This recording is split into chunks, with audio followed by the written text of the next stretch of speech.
On this episode, we talked about calorie burning, protein being stored as fat, and what causes cravings. That's all right. Round two. You didn't jump that time. Did you? Yeah, I did. Oh, you did? My eyes again. Oh. Well, last time you jumped a little bit. Hey, everybody, this is Jerry Scarlato, and this is episode 52 of Thrive TV. And today, we're changing our format a little bit, and we are going for recording number 2. We haven't had a whole lot of hiccups lately, so I think it's fine that we have one. I think I forgot to clear.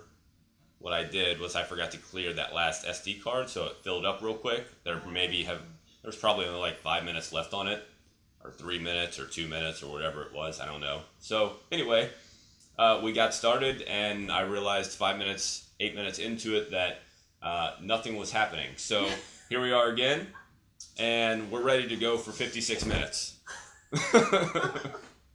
Let's hope Okay. not. Well, I don't think that it'll take that long, but we have that kind of space if we need it. Okay. Good. Cool? Yeah. So anyway, hope you guys enjoy the intro in the beginning. We're trying to give you an idea with the intro on what we talked about so that you can decide if you actually want to listen to it. And then also, just so that you know what to expect and you can kind of like go into it expecting, knowing what to expect. So I'm going to stop saying expecting and you can start asking questions. Okay. Question number 1 is from Hillary. Thank you, Hillary, for sending it in. And she would like to know, do you burn more calories when you work out in the morning versus the afternoon or evening? All right. So since we already answered this question once, I'll go through it again, and it might be a little more brief this time, but that's okay. The answer basically is no, but sort of, and only depending on how you work out and when you work out. If you work out in the evening, and that's when you work out on a regular basis, and then you go and work out in the morning, just randomly, then you may burn more calories only because you may not have as much energy, so you may not be working as hard. So it's not because of the time of day that it is per se. It's because you're used to working out in the evening, so you have the energy to do it in the evening, whereas when you go to do it in the morning, it just takes you longer to get moving. So you're just burning more calories because of that.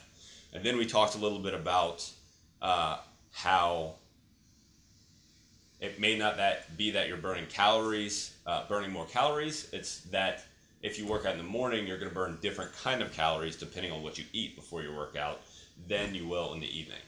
So if you don't eat anything before you work out in the morning, you're more likely to utilize the fat that's on your body. That's what your body's going to use as energy because most of its glycogen stores have probably been used up overnight. So your body's going to utilize the fat that's stored on you. Whereas in the evening, especially if you have carbs, a good amount of carbs throughout the day, your body's going to utilize those carbs as energy. Mostly, not all, but mostly utilize the carbs. So that's the biggest, that's what's going to differentiate the morning from the evening is that you're going to utilize the calories differently, not necessarily that there's more or less. Right? Yes. And we kind of gave the example of you. Mm-hmm. You work out in the evening, and then sometimes you work out in the morning, and it's just a matter of waking up more. Your body's just not used to it.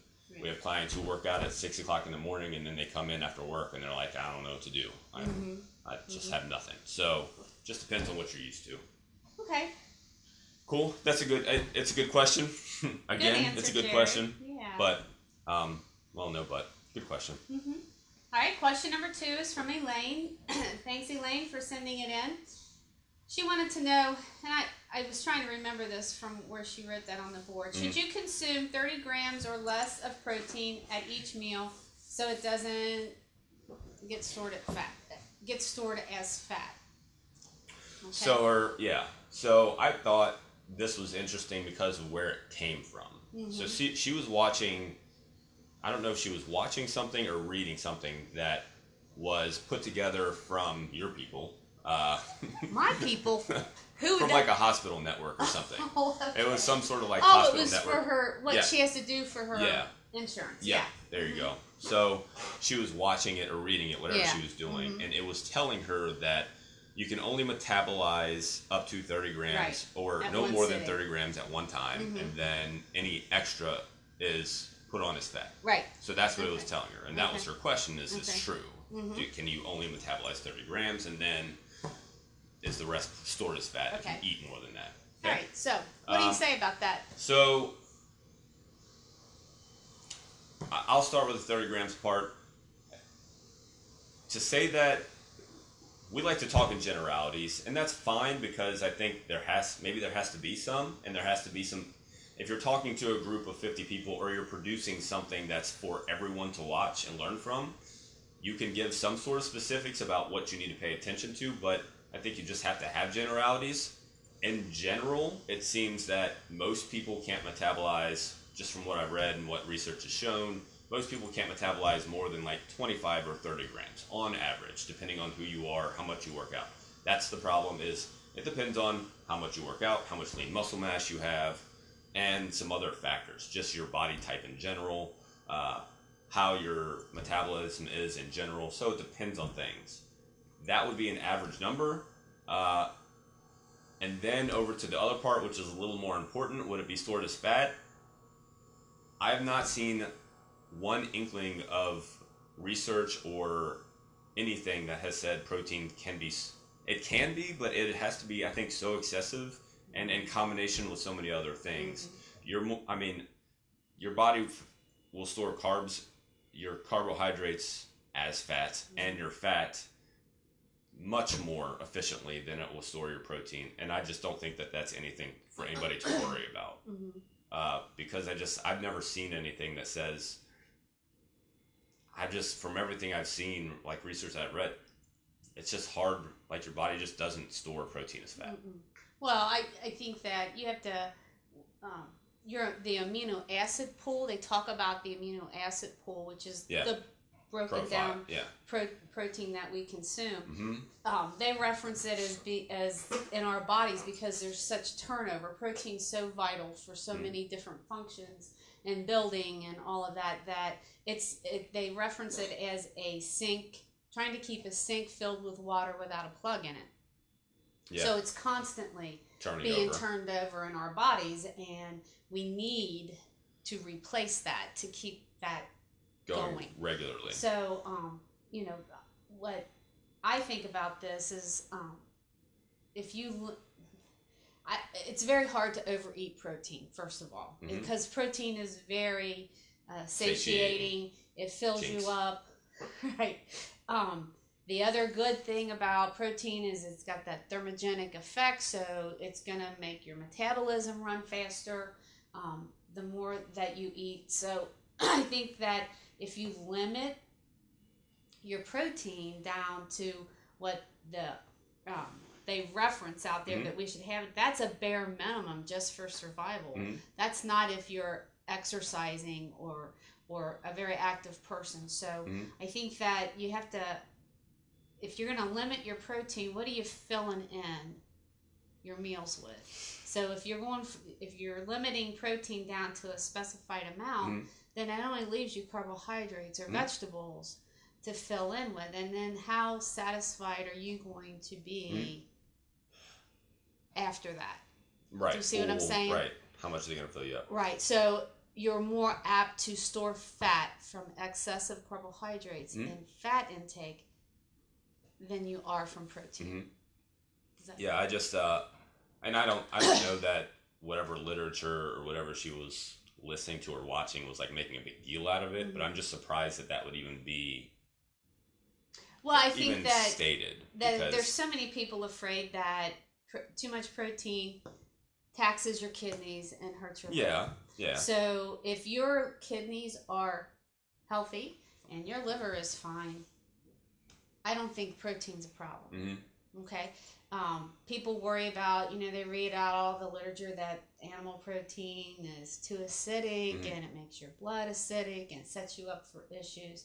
Well, you can counterbalance that by eating more vegetables, which are alkalizing, and drink more water and all that. So it's all, it's not just one thing is bad. Right. And then what does most of the acidity come from? So most of our meat that we buy at the store is grain-fed meat, right?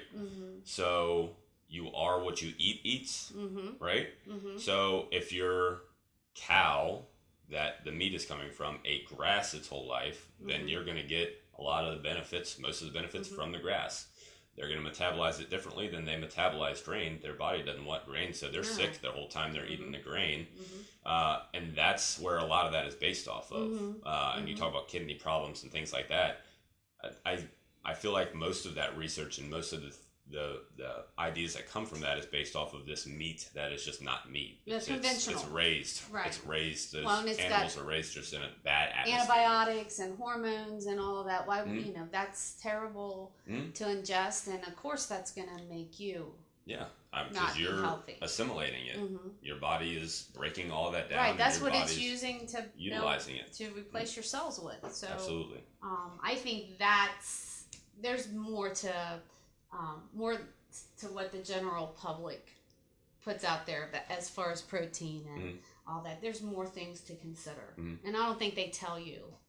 They're not truthful in telling you. Yeah, I mean, I don't know. I'm not going to go into all the conspiracy theories and stuff like that, but it is what it is. So, not anything to worry about, I don't think. No, and I think based on your goals, if you're wanting, you're going to need more protein. If your goal is you're doing a lot of heavy lifting and you want to put on muscle and all of that, then I think you need more protein. If you don't, you're going to create a bad situation for yourself. Right. You talk about recovery. Right. I think that's your body is going to pull the protein from somewhere if you don't take it in. So it's going to break your muscle down. So anyway. All right. Good question. Question number 3 is from Devin. Why do people crave the foods they crave? Salty snacks or sweet snacks? What causes you to crave those kinds of foods? Like if you're like some people like pretzels and things like that, well, and some people like sweets, or just in general? Just in general, yeah. Like why do you crave those things? Right. Why do we crave those things? All right. So you're going to be able to explain this better than myself, but I'll get started. Yeah. No, so this is going to take 2 heads, I think. I think so too. 2 heads are better than 1, right? So your mind and your don't like system react to 3 things when you talk about food. They react to fat, salt, and sugar. Okay, those are things that create taste in food, right? Whenever you go somewhere, whether it's Applebee's, Longhorn, a fancy place, or you buy something out of a box, a Pop-Tart, whatever it is, they have created this thing on purpose to have this bliss point, right? Yeah. And the bliss point is this point where it's not too much, because you can have too much sugar and your mind goes, ugh, I don't like it, right? I think some people probably have, you eat, maybe you're not a huge sweet fan, but you like some, so you have a piece of cake and it's too sugary for you and you go, don't like it. There's this bliss point, and again, it's a generality, it's an average thing that you find, and if you take something out, you have to put something else back in. So that's kind of going off topic. So your body, your brain reacts to this thing, okay? Your body releases hormones. I think that's very much the biggest piece of it. I think, I was kind of looking at this now because I've been asked this now recently just a couple of times, and it's kind of got me thinking. So there's the other side that says that when you crave something, your body's missing something in your diet, and that's why you have this craving for it. So your body's still looking for that. So when it comes to, I'm thinking, and then some of it's habit based. So were you raised, was your food that you've been exposed to your whole life, for example, do you salt your food before you taste it? Before I taste it? That's a good question. I don't think so. Well, because I think that, say as a child, if your mother cooked food and liked salt and used a lot of salt in her cooking, then you've adapted to that taste. Palate. So I think that, is it a habit that you've created or has been created in you that That's you interesting, like yeah. salty food? Yeah. Because that's what you were raised Grew up on. with. So I think about that because my grandmother used salt a lot. heavily because she liked salt. Yeah. So whenever I got, you would go, if you didn't eat her food, then you just got in the habit, and then you saw your parents salting the food too before they ever tasted it. So so ask yourself, is it the habit that you've created that you like salty food because of that? That was a whole thing to think about. Yeah, that is interesting. Mm-hmm. So and that makes sense. Right. So if you're craving salt, also, you could crave salt because you're dehydrated. That was the other thing, is that your body's looking for water, and that's why you're wanting salt. You're not wanting salt itself. You're wanting water. Yeah. And salt makes you thirsty. So those are just kind of a couple of things I was thinking, that makes sense. Yeah. That's interesting. Yeah. That's definitely something to think about. Look at what, if you're one of those people who just crave pretzels and chips and constantly, look at how much salt maybe you're cooking with. Mm-hmm. Are you salting your food before you're tasting? Because you can break that. You can break the habit. That habit back down. Because I did. I used to salt my food before I ever tasted it. Yeah. And I quit doing that, and now I don't even have a salt and pepper shaker on my table. Really? And I used to. Yeah. I used to. So, yeah. That's interesting. All right. Good question. Yeah. Good answer. All right. Yeah, I definitely think the habit thing plays a part. I mean, habits play a part in a lot of things, but you don't really think about like things that happen in your childhood affecting you as much when you're an adult. But I mean, those things really do. Even your palate. I mean, a lot of things. Or if you were a kid who liked a lot of sweets and you were given a lot of sweets, and I think maybe you just developed that liking for that taste. The first thing that comes to my mind, though, about some people that crave like stuff in the evening, that's when they talk about craving these things, is if I was craving sweet stuff at night, I'd keep a food log and see how much carbohydrates you're having repeatedly throughout the day that I'm having, because your sugar. Body's looking for that. Yeah. That sugar spike and then blood sugar maybe dropping real quick. Yeah, because I noticed that whenever you try to keep your blood sugar as stable as possible, the one thing through cleaning up my diet and all of this that I found is I don't crave things anymore. Yeah. Very seldom. Yeah.